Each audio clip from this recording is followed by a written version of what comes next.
Di saat teguran itu tidak nyata diberikan, sehingga dia tidak menyadari kesalahan besar telah dilakukannya, apakah yang menjadi upahnya? Kebinasaan, ditumpas, ya. Jadi hati-hati. Cerita ini mengajarkan kita jangan pernah mengusik apa yang kita tidak ketahui, apalagi kalau itu berasal daripada Tuhan.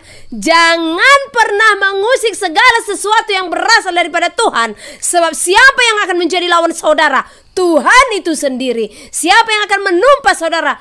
Tuhan itu sendiri. Mana sorgawi? Murka Tuhan besar terhadap orang-orang yang menghalangi pekerjaan Tuhan. Murka Tuhan besar kepada orang-orang yang benar-benar hendak memberhentikan atau mengacaukan apa yang menjadi perintah Tuhan. Ya.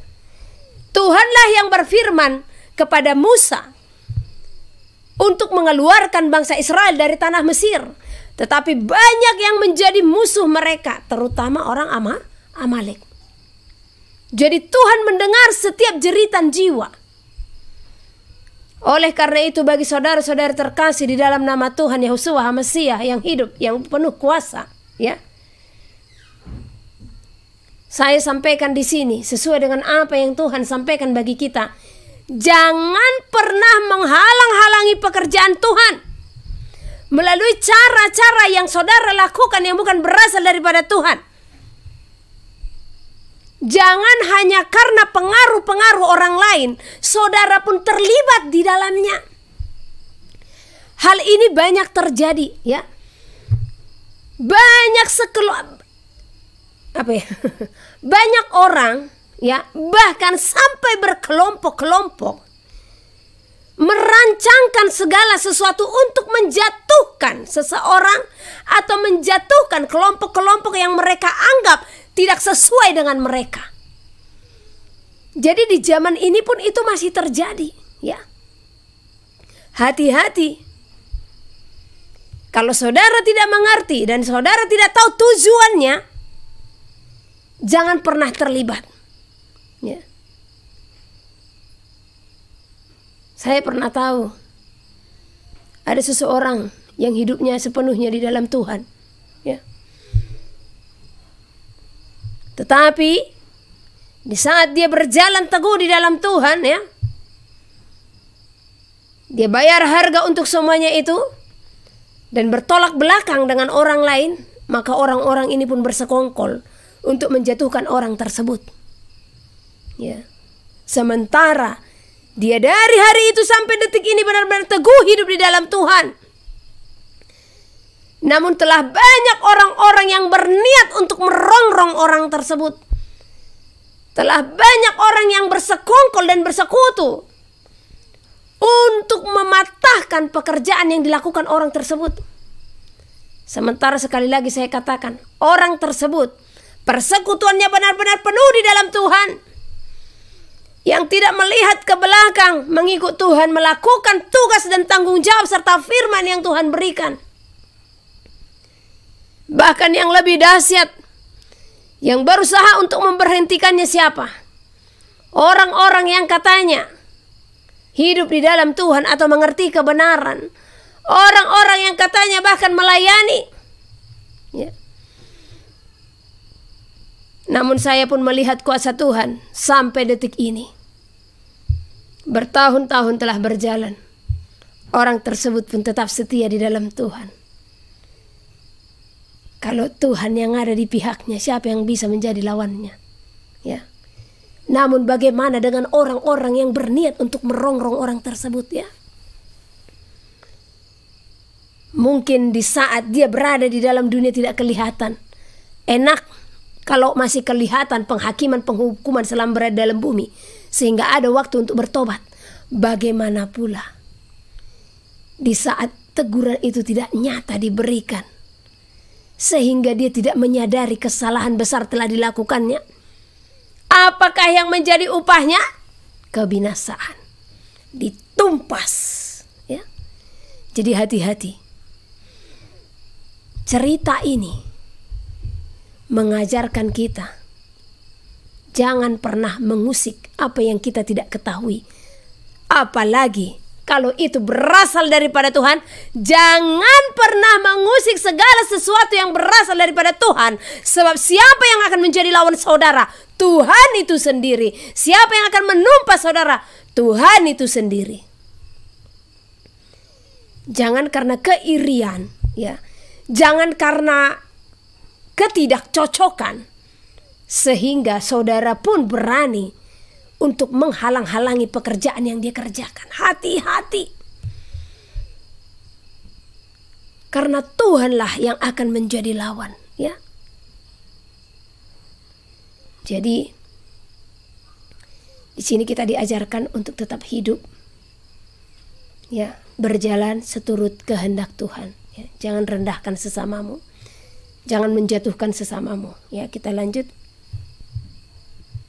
ayat keberapa tadi ya? Oke, tadi ayat ke-9 ya. Jadi orang Saul beserta para rakyatnya yang disuruh menumpas orang Amalek tadi menyayangkan Raja Agag. Hosana. Menyayangkan Raja Agag, ya. Dan juga domba-domba tambun, ya, atau ternak-ternak yang mereka anggap bagus. Dan mereka hanya menumpas hewan yang tidak berharga dan yang buruk, ya. Itu yang mereka tumpas. Sementara firman Tuhan tadi untuk tidak menyayangkan segala sesuatu, ya. Semua harus ditumpas. Disinilah pentingnya jangan pernah menganggap rendah firman Tuhan, ya. Jangan pernah melakukan firman Tuhan hanya sepenggal-sepenggal, ya. Karena apa? Karena nantinya Tuhan akan menjadi hakim kita, ya. Ini pembacaannya dari 1 Samuel pasal 15. Dari mulai ayat 1 kita tadi sudah sampai ayat 9, ya. Nah, jadi tadi Saul beserta para rakyatnya tidak melakukan sepenuhnya perintah Tuhan. Hanya karena apa? Mereka menyayangkan apa yang mereka lihat di depan mereka. Mereka melihat domba tambun, ya. Mereka melihat ternak-ternak yang bagus, ya. Mereka melihat perkakas-perkakas yang bagus, ya. Itulah daging yang harus dilawan, ya. Keinginan-keinginan yang harus dilawan, ya. Beberapa waktu lalu saya pernah kena dengan hal ini. Saya melakukan perintah Tuhan setengah-setengah. Apa yang saya alami? Dulu Tuhan berfirman bagi saya supaya saya meninggalkan pekerjaan dan sepenuhnya bekerja untuk Tuhan, ya. Bukan berarti saya katakan saudara untuk meninggalkan pekerjaan, bukan, ya. Karena ini memang sudah panggilan, ya, saya harus taat, ya. Secara pikiran dunia konyol. Konyolnya di mana? Tidak ada satu manusia pun yang menuntun saya masuk ke dalam satu organisasi atau gimana pun. Memang dulu sempat, ya, ikut dalam organisasi. Cuman setelah semakin dalam, ya, sepertinya nggak ada yang cocok ini, ya kan, dengan pengajaran yang Tuhan berikan sesuai dengan kitab suci, ya. Karena kalau saya di satu organisasi, nah, di dalam satu organisasi itu ada perintah yang sesuai tertulis tidak dilakukan, ya. Ada yang satu dilakukan, satu diabaikan. Jadi yang melakukan sepenuhnya saya belum dapat sampai detik ini, ya. Nah, jadi kekudusan itu hanya ada di dalam Tuhan itu sendiri melalui firman-Nya, ya.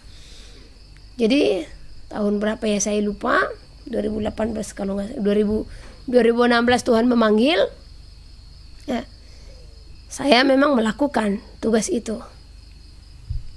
Namun saya belum meninggalkan pekerjaan sepenuhnya, ya. Tapi 2016 akhir sampai 2017, 18, ya, saya sudah melayani, ya. Namun 2018 akhir kalau nggak salah, 2018 akhir kita buka rumah doa, ya. Di situ saya sudah diperintahkan untuk total meninggalkan pekerjaan.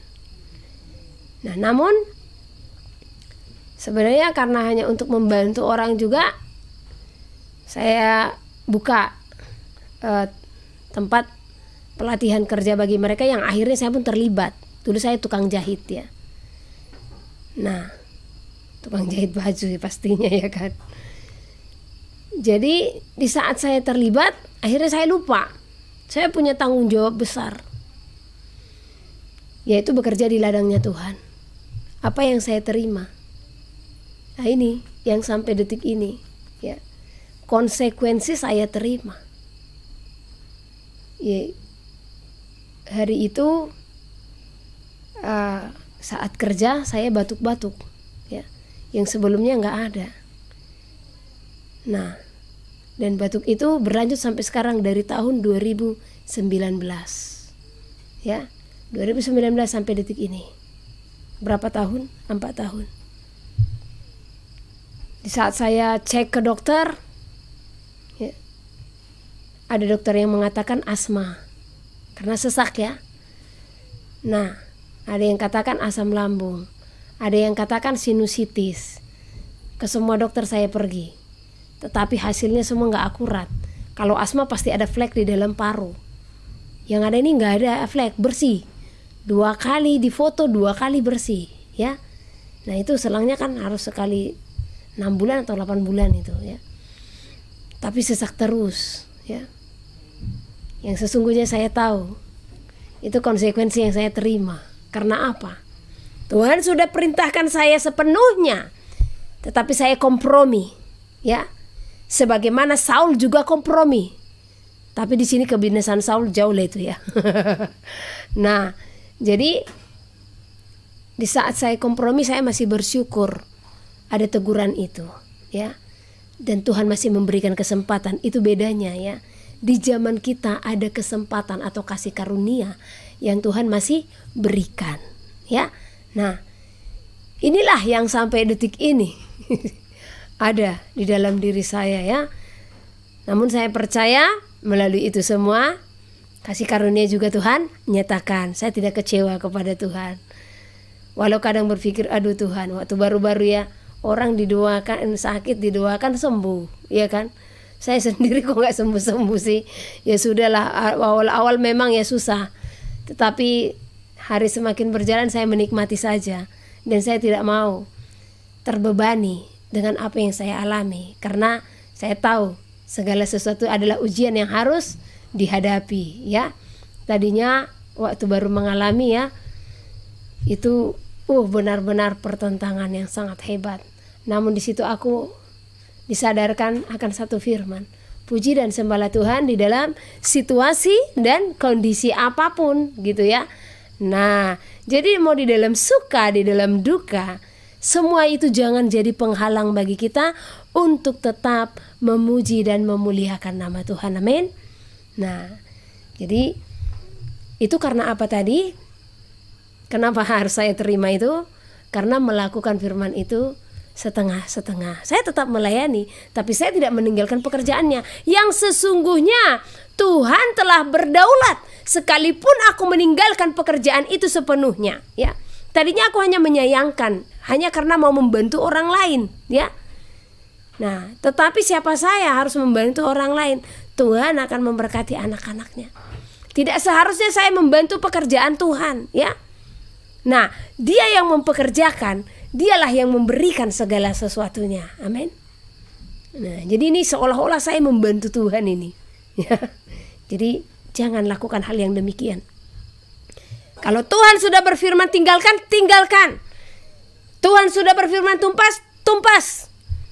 Tuhan sudah berfirman berikan, berikan, ya. Nah, karena apa? Kalau Dia yang berfirman, kita taat, maka Tuhan akan membukakan segala sesuatu. Pernah beberapa waktu lalu kami diberkati oleh seseorang, ya. Dia memberikan kami beras banyak memang, ya. Beras ini ada sekian ton, ya, tadinya untuk stok. Karena memang bisa diawetkan ya. Namun pada akhirnya berkat ini pun tidak menjadi korban yang hangus ya. Dia pun meminta kembali berkat itu ya. Hanya karena hasutan orang lain gitu. Namun hari itu Tuhan katakan, berikan semua, jangan izinkan satu butir beras pun tinggal di tempat ini. Ya, tadinya sudah ada yang masuk ke kaleng beras ya untuk dimasak tiap hari. Nah, tetapi Tuhan berfirman, berikan semuanya. Satu butir pun jangan tinggalkan. Jadi aku pesankan sama mereka, berikan semuanya. Jadi ini yang di kaleng kayak mana, berikan semuanya. Jangan ada yang ditinggalkan. Kalau Tuhan sudah berfirman, percaya Tuhan akan menyediakan berkat bagi kita. Ya, saat itu memang ada berkat. Saya bilang sama bapak-bapak, berikan beras. Ya, mau satu kaleng aja. Kalau ini tidak menjadi korban yang hangus, nanti kita akan melihat kok efek dari semuanya itu. Tetapi kita mengampuni mereka. Nah, pada akhirnya kami pun memberikan. Ya, jadi tidak ada yang disayangkan ya, nggak ada yang disayangkan. Kami berikan semua dan apa yang Tuhan bukakan luar biasa berkat Tuhan. Ya, Tuhan memberkati kami. Ya, mencukupkan segala sesuatunya, bahkan mengembalikan apa yang telah diberikan itu, walau melalui orang lain ya. Nah, yang bahkan kami tidak pernah mengeluh kemanapun ya, Tuhan mengembalikan. Dan setelah beberapa bulan saya mendengar kalau beras itu semua dijarah. Ya, ada sesuatu yang mereka ajarkan kepada orang lain tidak sesuai dengan masyarakat, akhirnya mereka pun diusir ya. Bahkan rumah mereka pun dirobohkan dan beras itu dijarah oleh masyarakat. Nah, seperti itu di saat Tuhan di pihak kita. Jangan kita menuntut pembalasan, sebab Tuhan itu sendiri yang akan menyatakan pembalasan itu. Di saat orang-orang mengusik orang-orang yang benar-benar Tuhan pilih, yang benar-benar Tuhan urapi, yang benar-benar Tuhan jamah. Ya, karena kita tulus. Ya. Jadi di sini saya mau mintakan kepada semua, kalau Tuhan sudah berfirman, jangan menahan-nahan, jangan berdalih ya, jangan menyayangkan.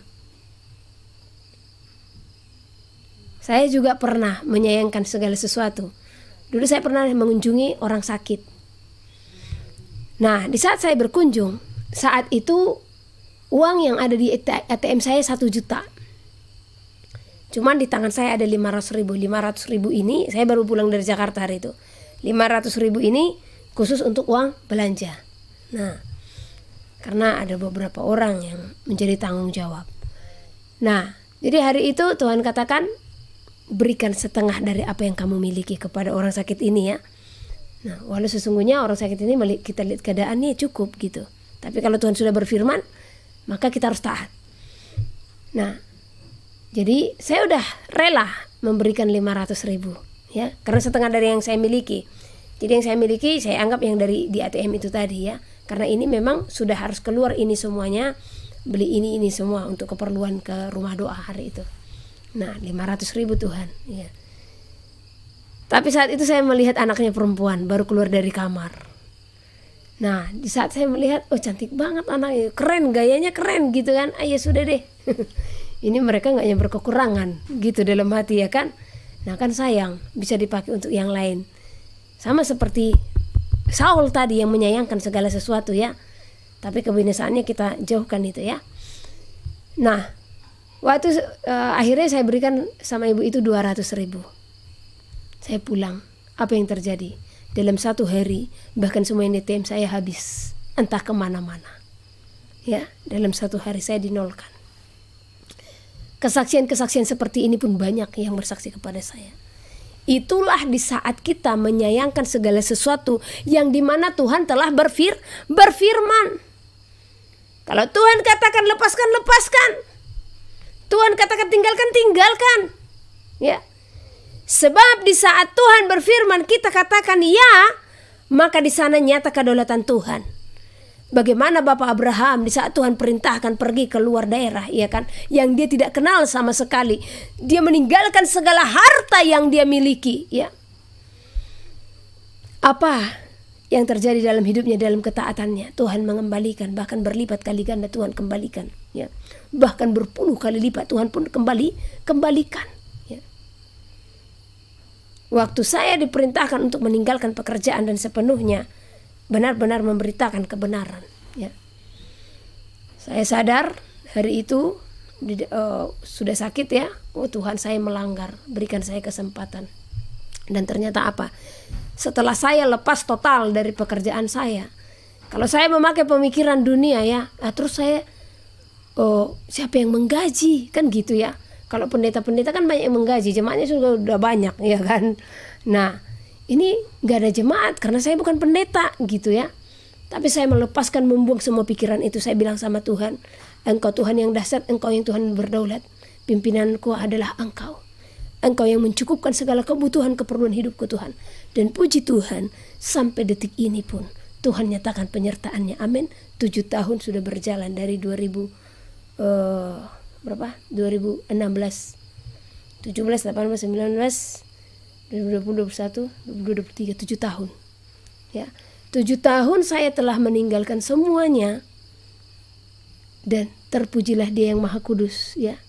Tidak ada yang menggaji saya, tidak ada jemaat, tidak ada organisasi, tidak ada donatur.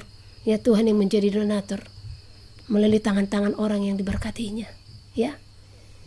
Nah, itulah di saat kita taat, menjauhkan segala kekhawatiran sebagaimana Bapak Abraham taat. Demikianlah kita harus taat kepada Tuhan, ya. Jangan menyayangkan, ya. Satu contoh, sayang banget nih aku ninggalkan usahaku sementara langgananku sudah banyak. Ya sudahlah Tuhan, tetap melayani. Di saat seperti itu ada dalam pikiran saya, apa yang terjadi? Saya ditemplak habis-habisan, ya. Itulah kudusnya Tuhan itu. Jadi kalau ada panggilan yang khusus yang diberikan kepada saudara, jangan sayangkan segala sesuatu, karena percayalah Tuhanlah yang akan berdaulat, ya. Tuhan yang akan berdaulat di dalam hidup saudara, ya. Nah, kita lanjut lagi ke ayat yang ke-10. Jadi di sini tadi Saul kesalahannya apa? Di saat Tuhan memerintahkan dia untuk menumpas orang Amalek semuanya dan tidak menyayangkan segala sesuatu. Namun Saul menyayangkan Raja Agag, ya, yang raja orang Amalek itu sendiri.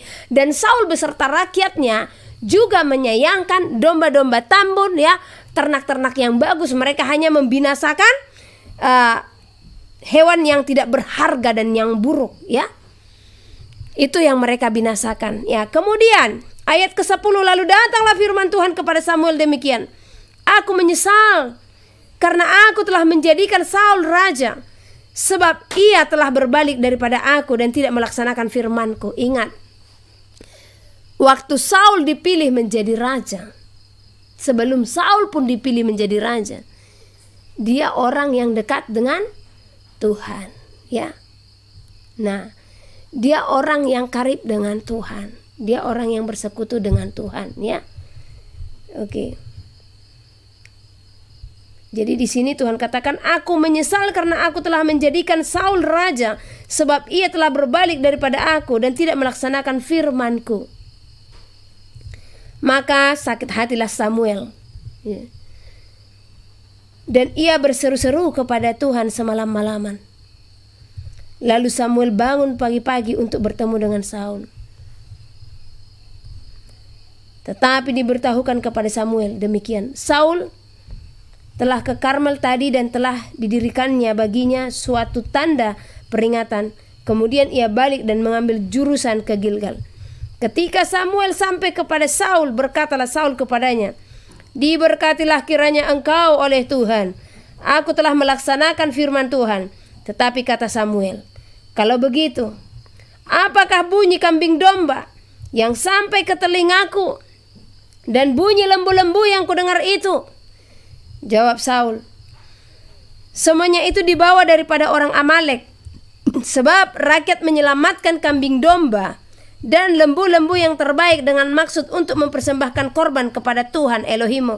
Tetapi selebihnya telah kami tumpas. Lalu berkatalah Samuel kepada Saul, sudahlah, Aku akan memberitahukan kepadamu apa yang difirmankan Tuhan kepadaku tadi malam. Kata Saul kepadanya, katakanlah. Sesudah itu berkatalah Samuel, bukankah engkau walaupun engkau kecil pada pemandanganmu sendiri telah menjadi kepala atas suku-suku Israel? Dan bukankah Tuhan telah mengurapi engkau menjadi raja atas Israel? Tuhan telah menyuruh engkau pergi dengan pesan, pergilah, tumpaslah orang-orang berdosa itu, yakni orang-orang Amalek. Berperanglah melawan mereka sampai engkau membinasakan mereka. Mengapa engkau tidak mendengarkan suara Tuhan? Mengapa engkau mengambil jarahan dan melakukan apa yang jahat di mata Tuhan? Lalu kata Saul kepada Samuel, aku memang mendengarkan suara Tuhan dan mengikuti jalan yang telah disuruh Tuhan kepadaku. Dan aku membawa Agag, raja orang Amalek. Tetapi orang Amalek itu sendiri telah kutumpas. Tetapi rakyat mengambil dari jarahan itu kambing domba dan lembu-lembu yang terbaik dari yang dikhususkan untuk ditumpas itu, untuk mempersembahkan korban kepada Tuhan Elohimmu di Gilgal. Ya. Bahkan mereka merencanakan mengambil lembu dan domba-domba itu yang bagus untuk dipersembahkan kepada Tuhan, ya. Sementara semuanya itu Tuhan telah perintahkan untuk ditumpas habis, ya. Lalu apa jawab Samuel? Apakah Tuhan itu berkenan kepada korban bakaran dan korban kesembelihan? Sama seperti kepada mendengarkan suara Tuhan. Nah, apa yang dimaksud dengan ayat ini? Banyak orang merasa dengan memberikan persembahan secara jasmani kepada Tuhan, ya, sama seperti mereka memberikan lembu atau domba yang tambun, ya. Jadi mereka menganggap itu sudahlah persembahan yang benar-benar diterima oleh Tuhan, ya. Dan di zaman ini juga masih banyak orang yang melakukan hal yang sama. Mereka menganggap dengan mereka memberikan, ya, sesuatu yang besar, mereka taat dalam persepuluhan, mereka taat memberkati, ya. Mereka menganggap itu sesuatu persembahan yang benar-benar diterima oleh Tuhan. Tidak sepenuhnya, tidak semuanya seperti itu, ya. Karena yang terpenting di hadapan Tuhan adalah mendengarkan suara Tuhan. Artinya melakukan firman Tuhan, melakukan perintah Tuhan, melakukan kehendak Tuhan. Apa artinya korban yang kita berikan atau persembahan-persembahan yang saudara berikan, ya? Kalau di dalam hati ini tidak ada persekutuan yang penuh kepada Tuhan, kalau di dalam hati ini masih ada kedengkian, iri hati, kebencian kepada sesama,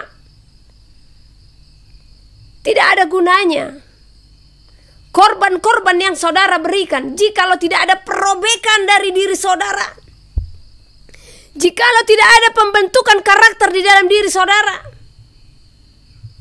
Yang Tuhan inginkan dari kita adalah kita mendengar suara Tuhan, ya. Sama seperti kepada mendengarkan suara Tuhan, katanya. Jadi jangan kita merasa korban atau persembahan yang kita berikan ini sudah sangat besar di hadapan Tuhan, ya. Di saat kita melakukan firman Tuhan, itulah yang terbesar di hadapan Tuhan. Di saat kita melakukan kehendak Tuhan, itulah yang terbesar di hadapan Tuhan. Tuhan tidak memandang persembahan-persembahan secara materi yang saudara berikan, tidak. Karena persembahan yang kudus di hadapan Tuhan adalah tubuh, jiwa, dan roh kita yang kita berikan sepenuhnya kepada Tuhan, bukan uang saudara. Karena di saat masa-masa kesukaran itu tiba, uang, emas, perak, permata tidak akan bisa menyelamatkan saudara. Kita hanya bisa diselamatkan di dalam iman dan perbuatan kita yang benar-benar setia dan taat melakukan perintah Tuhan. Tidak ada gunanya segala persembahan-persembahan secara materi yang saudara berikan jikalau tidak ada perubahan di dalam diri kita untuk semakin menyatu dengan pribadi Tuhan, ya. Karena banyak juga yang saya tahu, mereka memberkati orang-orang kecil, ya, orang-orang miskin, hanya supaya dilihat hebat, ya. Sementara firman Tuhan katakan, jikalau tangan kanan memberi, ya, janganlah diketahui oleh tangan kiri ini. Tetapi kebanyakan orang kalau memberi maunya kelihatan, ya kan? Ya. Apalagi kalau sudah dibacakan di gereja, ya. Persembahan dari si ini sekian, persepuluhan dari ini sekian, ya. Ya sebenarnya udah ditutup saja lah, ya, didoakan sama Tuhan saja, ya. Sehingga orang berlomba-lomba supaya namanya dibacakan di saat apa namanya itu, ya, pengumuman, ya kan. Nah, orang pun berlomba-lomba supaya orang melihat, oh persepuluhan si anu sekian dalam minggu ini, ya, persembahan si anu sekian dalam minggu ini, oh aku lebih tinggi lagi, aku lebih besar lagi. Senang sekali di saat namanya disebutkan di dalam pengumuman, ya, warta jemaat, ya.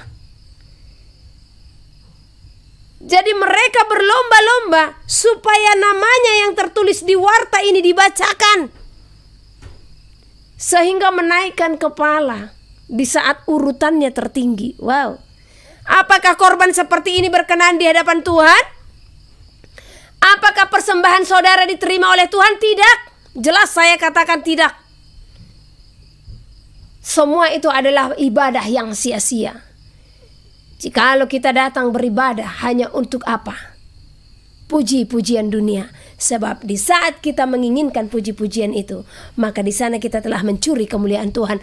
Karena biarlah kiranya puji-pujian itu hanya kepada Tuhan saja, ya. Jadi selidiki persembahanmu, ya. Ingat, bukan uangmu yang Tuhan inginkan, bukan gelarmu yang Tuhan inginkan, bukan kemolekanmu yang Tuhan inginkan, bukan hartamu yang Tuhan inginkan.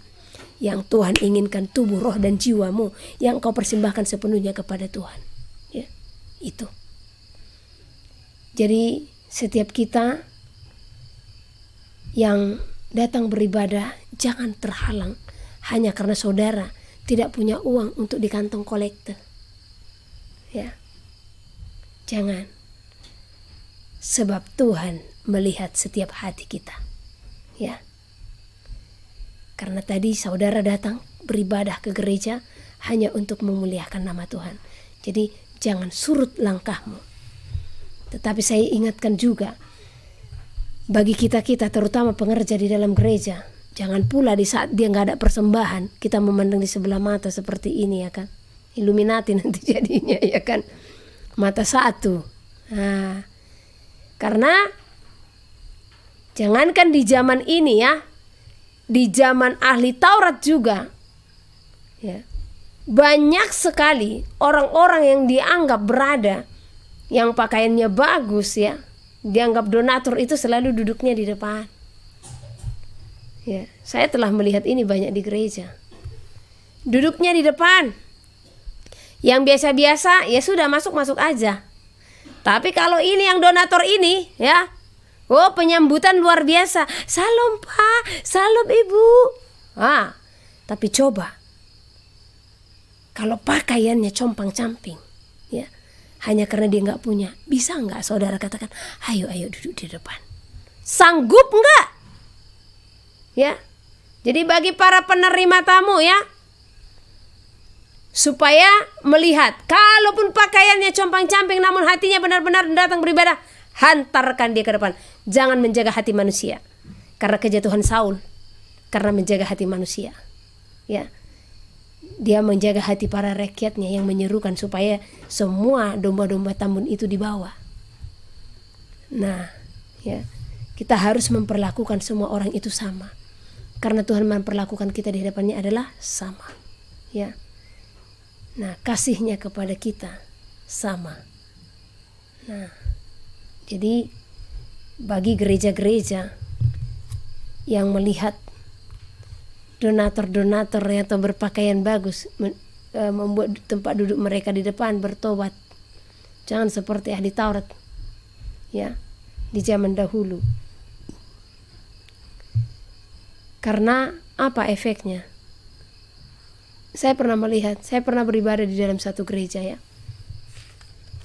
Jadi ada satu keluarga yang mereka anggap donatur lah di dalam gereja itu. Jelas saya tahu kalau si bapak ini suami istri selalu duduk di depannya. Si bapak ini masih merokok.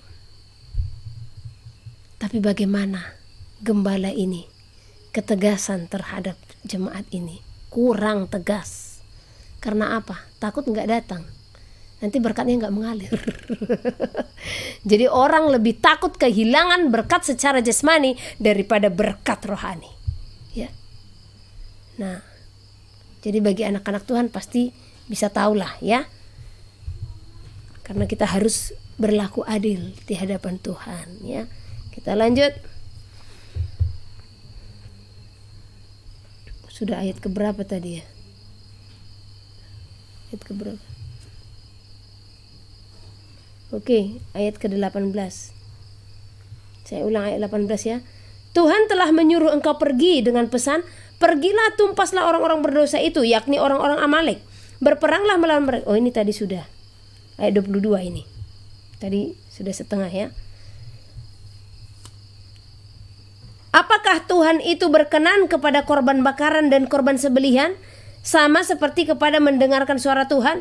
Sesungguhnya mendengarkan lebih baik daripada korban sembelihan, memperhatikan lebih baik daripada lemak domba-domba jantan ya. Jadi bukan Tuhan tidak berkenan dengan korban-korban ya. Terlebih itu kalau lemak domba-domba jantan, kalau itu di bait suci ya, itu dipersembahkan kepada Tuhan ya. Jadi lemak itu sebenarnya milik Tuhan. Tetapi Tuhan lebih berkenan kepada setiap kita yang memberikan hati sepenuhnya kepada Tuhan, yang mendengar suara Tuhan, yang melakukan firman Tuhan ya. Sebab pendurhakaan adalah sama seperti dosa bertenung. Nah, jadi kalau kita tidak sepenuhnya melakukan apa yang Tuhan perintahkan, itu sama dengan kedurhakaan di hadapan Tuhan ya. Jadi saya sampaikan bagi kita semua yang ikut dalam ibadah ini dan siapapun yang mendengarkan berita ini ya, saya sampaikan, baca firman Tuhan keseluruhan ya. Lakukan segala apa yang difirmankan, yang diperintahkan oleh Tuhan. Sebab jikalau kita melanggar ya, hanya karena menyayangkan segala sesuatu, maka percaya itu hanyalah akan menjadi pendurhakaan ya. Kedurhakaanlah dalam hidup kita di saat kita melanggar perintah Tuhan. Sekecil apapun perintah itu, janganlah menjadi anak yang durhaka. Anak yang durhaka itu yang melanggar firman Tuhan, yang menganggap rendah firman Tuhan ya. Sekecil apapun firman Tuhan, perintah Tuhan, lakukanlah sepenuhnya ya. Saul di sini dia melakukan perintah Tuhan tetapi setengah-setengah. Hanya karena apa? Menyayangkan segala sesuatu apa yang dipandangnya baik menurut pandangannya. Karena apa yang menurut kita baik belum tentu benar di hadapan Tuhan. Makanya berhati-hati. Baik belum tentu benar, tetapi kalau itu sudah benar, sudah pasti baik.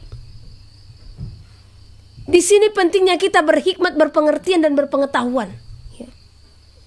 Jadi jangan jemu-jemu apa yang Tuhan firmankan. Baca mulai dari Kejadian sampai Wahyu. Baca semua firman Tuhan. Baca, renungkan segala perintah-perintahnya. Jangan sepenggal-sepenggal kita lakukan ya. Karena sesuai dengan Matius 23 dikatakan, celakalah hai engkau orang-orang fasik, orang-orang munafik ya. Persepuluhan selasi, adas manis, jintan kau berikan katanya. Tetapi hal-hal terpenting dari hukum Taurat engkau abaikan, yaitu apa? Keadilan, belas kasih dan kesetiaan. Yang satu harus dilakukan, yang lain jangan diabaikan. Jadi kalaupun kita melakukan yang satu, namun kita mengabaikan yang lain, maka itu adalah kedurhakaan di hadapan Tuhan. Bagus tidak usah melakukan, sekali dingin sekalian ya kan. Jangan sepenggal-sepenggal ya. Jadi tadi dosa kedurhakaan itu ya, sama seperti dosa bertenung. Tahu ya, dosa bertenung ya. Ahli-ahli nujum paranormal ya, dukun-dukun, ini semua adalah dosa tenung. Jadi jauhkan dirimu dari semua itu. Sebab itu adalah perjinahan besar di hadapan Tuhan. Ya. Jadi kedurhakaan itu sama dengan dosa bertenung, meramal, ya, ahli nuzum, dukun. Ya. Jadi bayangkan, di saat kita melakukan semua, namun sebagian kita abaikan. Ngeri sekali hukum yang diberikan bagi kita. Sama seperti di saat kita membenci saudara. Apa yang dikatakan dalam 1 Yohanes 3 ayat 15. Barang siapa membenci saudaranya, ia sama dengan seorang pembunuh manusia. Seorang pembunuh manusia tidak akan mendapatkan hidup yang kekal. Jadi dosa benci sama dengan dosa pembunuh. Ini tadi dengan kita mengabaikan salah satu firman Tuhan atau perintah Tuhan sama dengan kedurhakaan yang sama dengan dosa bertenung. Ya. Bahkan dikatakan kegeraman, keegoisan, apalagi ya, kemarahan sama dengan dosa penyembahan berhala. Sama. Jadi jangan saudara merasa, oh aku kan hanya gampang marah aja. Jadi kemarahan itu disamakan dengan apa? Dosa penyembah berhala. Ya. Jadi banyak pengajaran-pengajaran yang diberikan dalam kitab suci untuk kita pelajari. Ingat, membenci tadi sama dengan dosa membunuh. Jadi jangan membenci saudaramu, ya. Marah, geram tadi sama, keirian, kedengkian sama dengan penyembah berhala. Di sini dengan mengabaikan salah satu perintah Tuhan sama dengan dosa bertenung. Nah, jadi jangan tanggung-tanggung untuk melakukan apa yang menjadi perintah Tuhan. Yang satu harus dilakukan, yang lain jangan diabaikan. Keseluruhannya lakukan itu. Kalau saudara kurang berpengertian, ya bisa saudara tanya hamba Tuhan yang lain. Saudara juga bisa chat ke nomor ini masalah perintah-perintah Tuhan, ya. Nah, ini kan ada nomornya tertera di sini, ya. Jadi bisa di-sharekan apa yang menjadi pertanyaan tentang perintah-perintah Tuhan, ya. Oke, kita lanjut. Sebab pendurhakaan adalah sama seperti dosa bertenung dan kedegilan. Tahu ya, orang yang degil susah dibilangin. Udah disampaikan tapi melanggar, ya. Sudah tahu tapi melanggar, inilah kedegilan. Saul di dalam kasus ini dia degil. Karena Tuhan benar-benar sudah berfirman kepadanya tapi dia melanggar, ya. Dan kedegilan sama seperti menyembah berhala dan terafim. Karena engkau telah menolak firman Tuhan, maka ia telah menolak engkau sebagai raja. Inilah yang disampaikan Samuel kepada Raja Saul, ya. Hanya karena penolakannya akan perintah Tuhan, itu pun sebagian, tidak semuanya, ya. Apalagi kalau semua perintahnya tidak kita lakukan. Wow, bagaimana kita kelak nantinya? Seperti apa jadinya hidup kita, ya. Berkatalah Saul kepada Samuel, aku telah berdosa, sebab telah kulangkahi titah Tuhan dan perkataanmu. Tetapi aku takut kepada rakyat, karena itu aku mengabulkan permintaan mereka. Maka sekarang ampunilah kiranya dosaku. Kembalilah bersama-sama dengan aku, maka aku akan sujud menyembah kepada Tuhan. Tetapi jawab Samuel kepada Saul, aku tidak akan kembali bersama-sama dengan engkau, sebab engkau telah menolak firman Tuhan. Sebab itu Tuhan telah menolak engkau sebagai raja atas Israel. Jadi di sini Saul mengungkapkan, dia pun kompromi, dia pun menyayangkan segala sesuatu hanya karena menjaga rakyatnya, hanya karena menjaga hati rakyatnya. Nah, banyak hal seperti ini terjadi di dalam muka bumi di zaman ini, ya. Bahkan seorang yang katanya hamba Tuhan yang benar-benar intim kepada Tuhan, banyak yang jatuh hanya karena apa? Menjaga hati manusia. Menjaga hati manusia untuk kebenaran, ya. Nah, satu contoh Tuhan berfirman. Tetapi dia tahu firman itu sangat ekstrim gitu ya. Dia sendiri sesungguhnya bisa melakukannya. Tetapi karena dia menjaga hati manusia, maka dia pun tidak sepenuhnya melakukannya. Ya. Karena menyayangkan segala sesuatu. Ya. Maka apa yang akan terjadi? Sungguh perkenanan Tuhan pun akan jauh. Surat Paulus kepada Titus.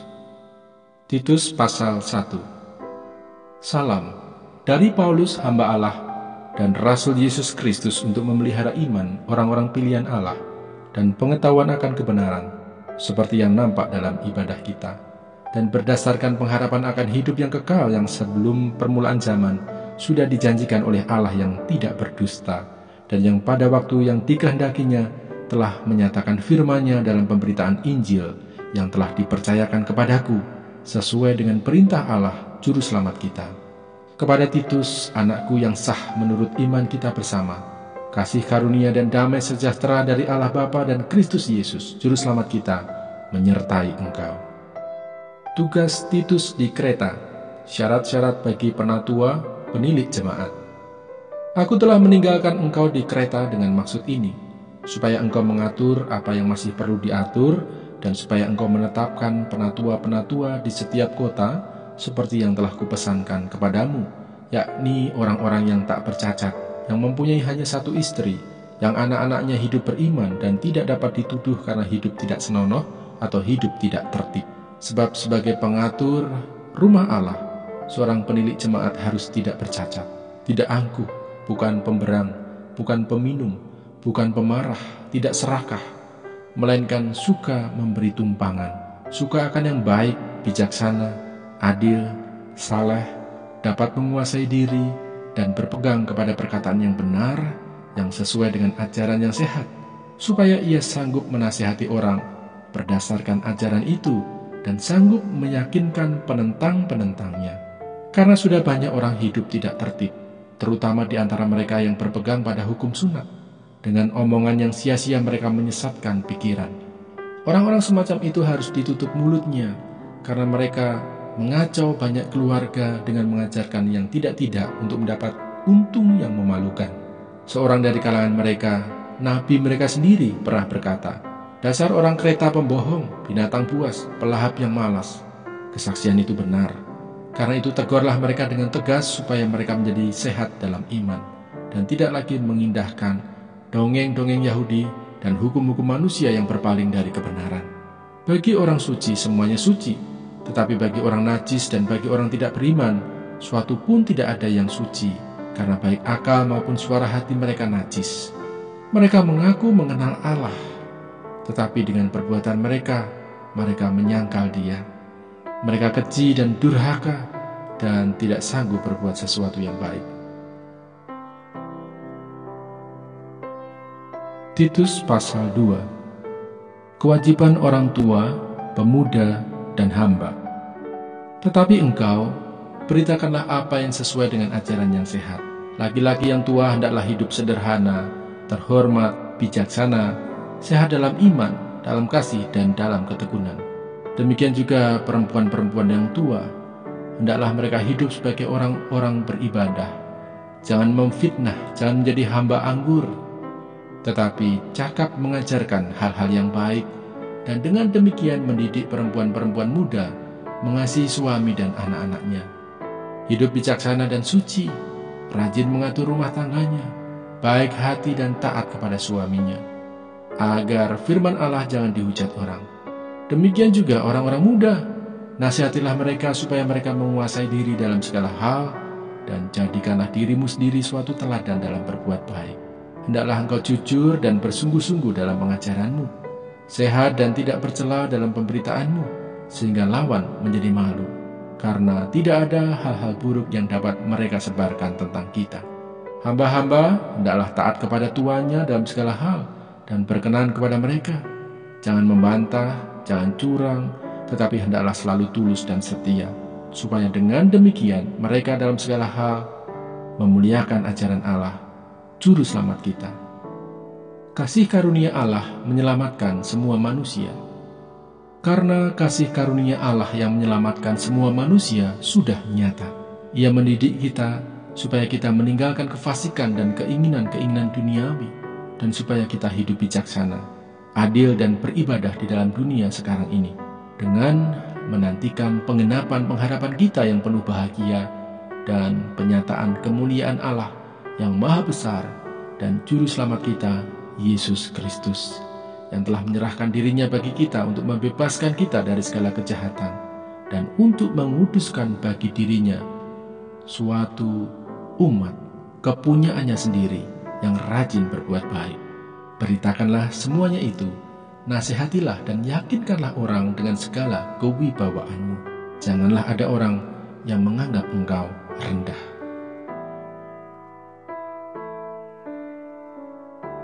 Titus pasal 3. Pesan-pesan penutup.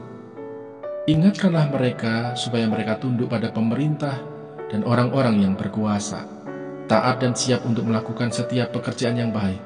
Janganlah mereka memfitnah, janganlah mereka bertengkar. Hendaklah mereka selalu ramah dan bersikap lemah lembut terhadap semua orang. Karena dahulu kita juga hidup dalam kejahilan, tidak taat, sesat, menjadi hamba berbagai-bagai nafsu dan keinginan, hidup dalam kejahatan dan kedengkian, keji, saling membenci. Tetapi ketika nyata kemurahan Allah, Juru Selamat kita, dan kasih-Nya kepada manusia, pada waktu itu Dia telah menyelamatkan kita. Bukan karena perbuatan baik yang telah kita lakukan, tetapi karena rahmat-Nya oleh permandian kelahiran kembali dan oleh pembaharuan yang dikerjakan oleh Roh Kudus, yang sudah dilimpahkannya kepada kita oleh Yesus Kristus, Juru Selamat kita.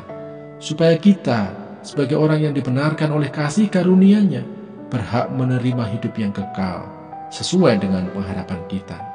Perkataan ini benar dan aku mau supaya engkau dengan yakin menguatkannya, agar mereka yang sudah percaya kepada Allah, sungguh-sungguh berusaha melakukan pekerjaan yang baik. Itulah yang baik dan berguna bagi manusia. Tetapi hindarilah persoalan yang dicari-cari dan yang bodoh, persoalan silsilah, percecokan, dan pertengkaran mengenai hukum Taurat, karena semua itu tidak berguna dan sia-sia belaka. Seorang bidat yang sudah 1-2 kali kau nasihati, hendaklah engkau jauhi. Engkau tahu bahwa orang yang semacam itu benar-benar sesat, dan dengan dosanya menghukum dirinya sendiri.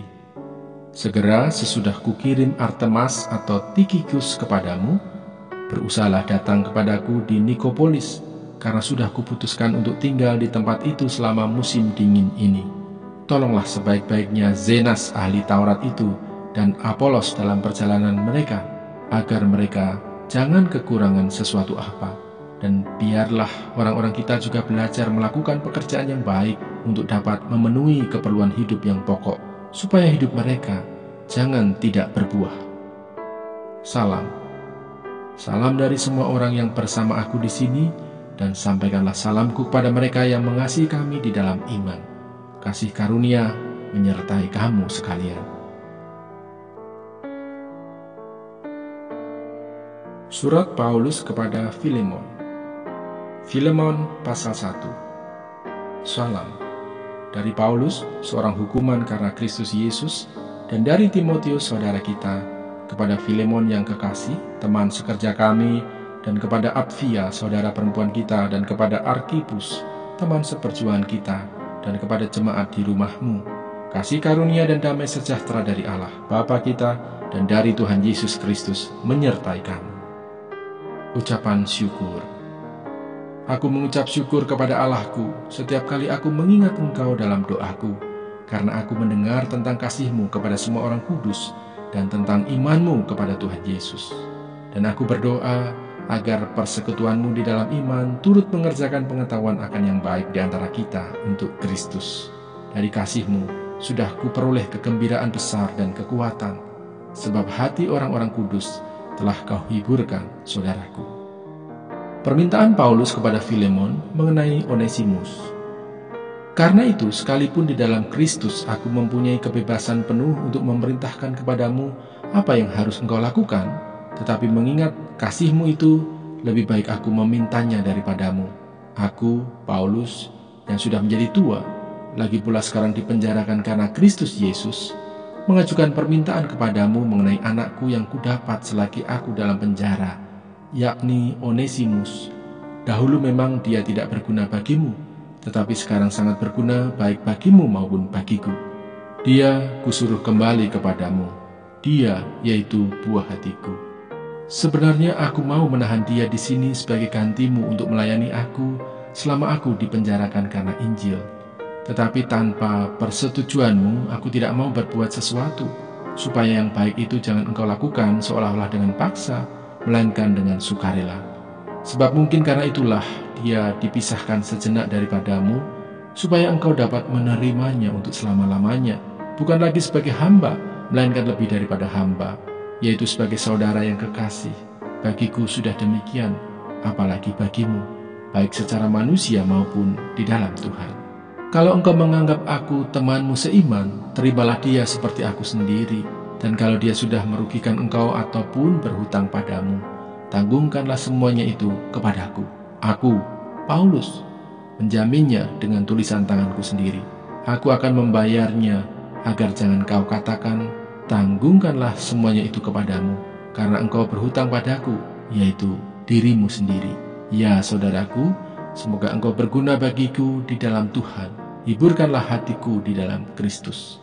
Dengan percaya kepada ketaatanmu, kutuliskan ini kepadamu. Aku tahu, lebih daripada permintaanku ini akan kau lakukan.